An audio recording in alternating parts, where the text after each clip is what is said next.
Bom, falar um pouquinho sobre a curva de retenção e esquecimento, tá? A primeira coisa que eu vou tirar da sua cabeça é que tem muita gente que fala na internet que isso foi errado, que o Hermann Ebbinghaus, que essa é a pronúncia correta, que era um alemão, ele estava errado, ele não sei o quê, ele não sei o quê. As pessoas que mais falam isso nunca leram o que ele escreveu. Presta muita atenção, isso eu coloco até no meu livro, eu coloquei. É a mesma coisa, é lindo. Depois da onça morta, todo mundo quer ir lá e falar e tirar foto. Mas na época dele, gente, não tinha a tecnologia que a gente tem hoje, a quantidade de estudo, essa conexão, tudo. E ele, sim, ele é o pai e o precursor de tudo que a gente entende como metodologia de revisão. Então, antes que todo mundo critique, porque na internet é lindo criticar, porque dá ibope, falar que ele estava errado e tudo, eu quero agradecer aqui publicamente ele, que deve estar no céu em algum lugar, mas eu quero falar que, cara, ele começou essa revolução dentro do ensino e do aprendizado. Claro que existem falhas, existem. Não são falhas, as coisas vão evoluindo. É a mesma coisa, quem critica o Ebbinghaus, é a mesma coisa de você criticar o Santos Dumont, porque ele criou um avião e o avião não tinha ar-condicionado, o avião era menor, ou não sei o quê. São mundos e níveis diferentes. Tudo que a gente vai criando vai evoluindo. Às vezes eu vou olhar esse vídeo que eu tô gravando pra você daqui 100 anos, eu não, né? As outras pessoas vão falar, putz, mas isso aqui poderia ser melhorado. É assim que a gente tem que ver. Então, o que o Ebbinghaus disse? Como é que foi o estudo dele pra vocês entenderem? Ele pegou e ele era em sílabas, e é uma das coisas que todo mundo critica, mas ele deixa isso muito claro. Ele falou um conjunto de palavras e de sílabas e ele via a taxa de retenção e esquecimento ao longo do tempo. Isso a gente vê, presta atenção aqui, você lembra da fórmula de Bhaskara? Às vezes algumas pessoas lembram porque decorou com música, decorou de um formato, de tudo. Eu estudei isso 500 vezes e não lembro. Você lembrou no dia da prova. Mas o que ele quis dizer de uma forma geral? É como se fosse aquela lei de uso e desuso de Lamarck. Aquilo que você não revisa continuamente, você esquece. Então vamos fazer uma retórica aí da preparação. Como é que o estudante amador estuda? O estudante amador estuda assim para uma provinha da faculdade. A prova é na sexta, aí ele estuda segunda, terça, quarta, quinta, vai lá na sexta, vomita o conhecimento, tira 10.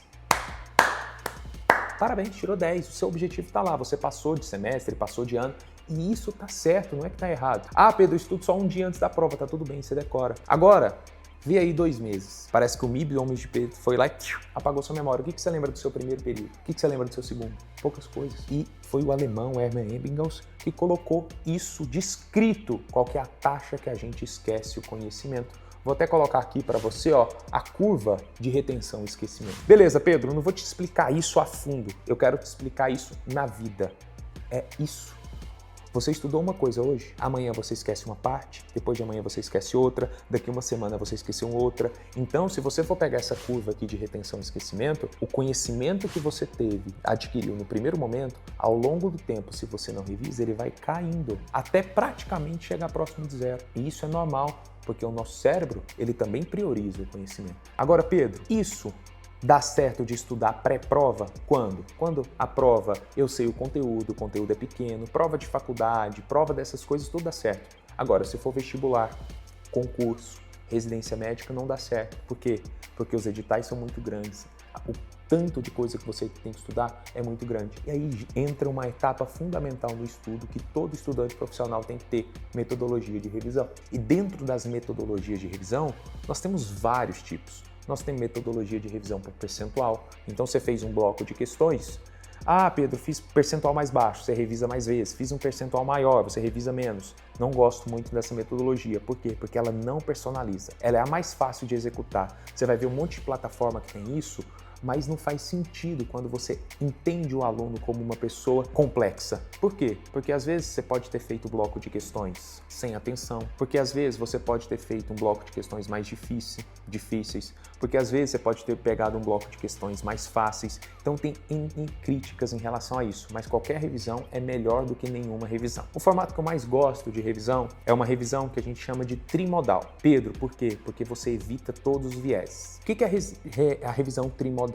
É um método que a gente usa, que eu descrevi, que chama DSM-30, mas existem vários, tá? Você primeiro, toda revisão, ela vai ter tempo fixo mínimo. Então, Pedro, eu vou revisar de 0 ao primeiro contato com a matéria, no dia seguinte, na semana seguinte, no mês seguinte e a cada mês. Isso é o mínimo. Sabe o mínimo para você passar de ano? É 7, não é? Mas se você tirar 10, tá tudo bem, mas o mínimo é 7. Então, a gente coloca uma linha de base, que é o mínimo de revisão que você vai ter, que é o primeiro modo, beleza?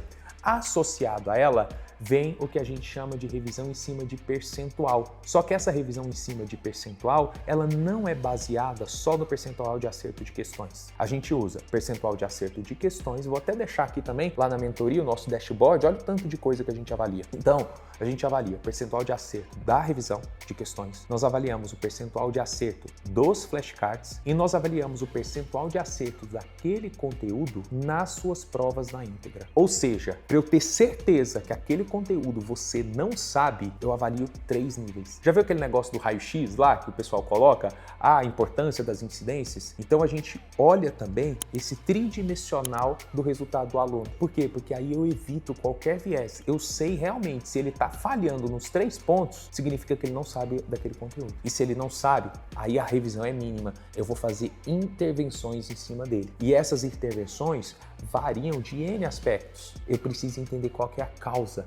Porque se ele estudou e ele não aprendeu, cara, não faz sentido. Eu tenho que entender. Por isso a individualização. Então eu olho para o aluno e falo assim, peraí, cara, esse aluno não está com o método encaixado. Aí eu vou lá e mudo o método. Sabe o que acontece nessas plataformas de revisão em percentual? O cara tá saindo com percentual baixo, aí ele tá revisando várias vezes, só que não sobe. Por quê? Porque o método tá errado. Então não adianta ele ficar revisando isso 500 vezes. Tem que encaixar, beleza? Então, qual que é a dica que eu vou te dar? A curva de retenção e esquecimento de Hermann Ebbinghaus foi uma revolução em cima do aprendizado de alta performance. Só que já existem inúmeras melhorias. Eu gosto muito, para você que está montando seu cronograma de estudo, seu formato de planejamento, entenda que não existe receita de bolo. É diferente eu montar um processo de revisão para um aluno que não trabalha, que ele só estuda, que ele tem tempo livre disponível. É diferente de eu pegar um aluno que faz 60 horas por semana. Às vezes eu vou ter que espaçar mais, diminuir a quantidade de questões, fazer metodologias diferentes. Então, de uma forma geral, eu quero que você entenda o que é a curva de retenção e esquecimento, e ela existe. E eu quero que você entenda que uma das etapas prioritárias do seu estudo para concurso, para residência, para vestibular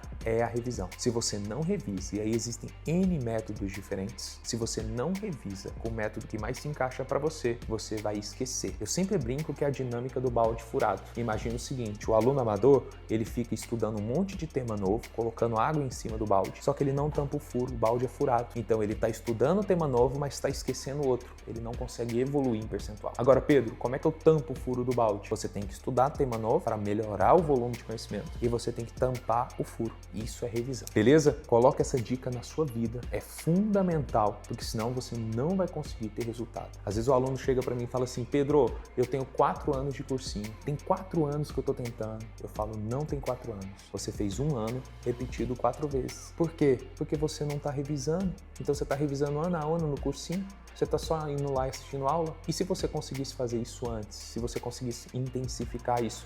Fizesse 1 ano e fizesse as revisões direitinho, é como se você tivesse feito 4, 5 anos de cursinho. Não adianta, galera, você querer resultados diferentes fazendo as mesmas coisas. E estudo, existe metodologia, existe técnica. Isso muda o jogo e a revisão é uma das etapas prioritárias disso. Beleza? Abraço e até a próxima.